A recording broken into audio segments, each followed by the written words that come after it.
अपनी school life. Farhan एक 16 साल का लड़का जिसे जासूसी का जुनून था। वह फिल्मों और किताबों से प्रेरणा लेकर अपनी स्कूल लाइफ में ही छोटे मोटे अनसुलझे केस सुलझाने लगा था। स्कूल में दोस्तों की खोई हुई चीजें हों या पड़ोस में हुई छोटी मोटी चोरी, वह अपनी तेज दिमागी सोच और किताबों से सीखी हुई ट्रिक से सब हल कर लेता था। एपिसोड 2, पहला बड़ा केस। सीन स्कूल की कैंटीन, जहां फरहान और उसका सबसे अच्छा दोस्त तरुण बैठे हैं। तरुण के चेहरे पर उदासी साफ झलक रही है। फरहान, क्या हुआ तरुण, तू इतना परेशान क्यों लग रहा है? तरुण, यार मेरे पापा, उनका मर्डर हो गया। पुलिस कुछ भी सही से नहीं कर रही।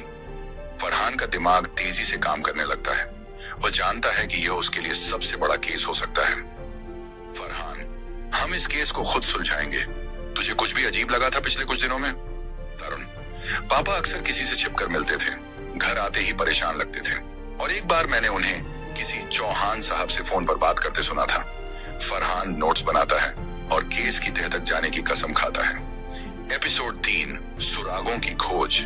फरहान और तरुण संजय के ऑफिस में घुसकर सुराग ढूंढते हैं। उन्हें एक गुप्त डायरी मिलती है जिसमें RS चौहान का नाम बार बार लिखा गया है, साथ ही कुछ बड़ी कंपनियों के नाम भी हैं। फरहान, तरुण, तेरे पापा कोई बड़ा राज छुपा रहे थे।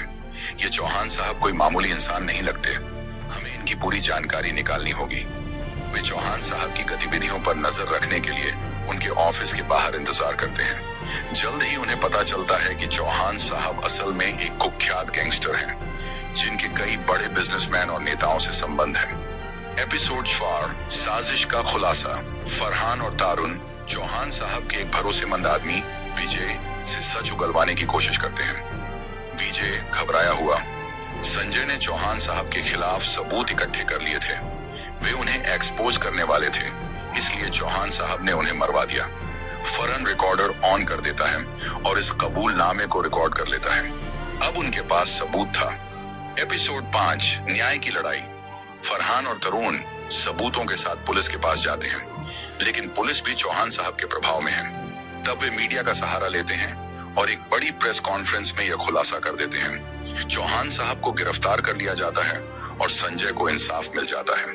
फरहान और तरुण ने अपने पहले बड़े केस को हल कर लिया था। नरेटर, फरहान का सपना एक जासूस बनने का था और यह पहला कदम था। क्या वह आगे भी ऐसे ही अनसुलझे राजों को सुलझाएगा? ये तो समय ही बताएगा। To be continued.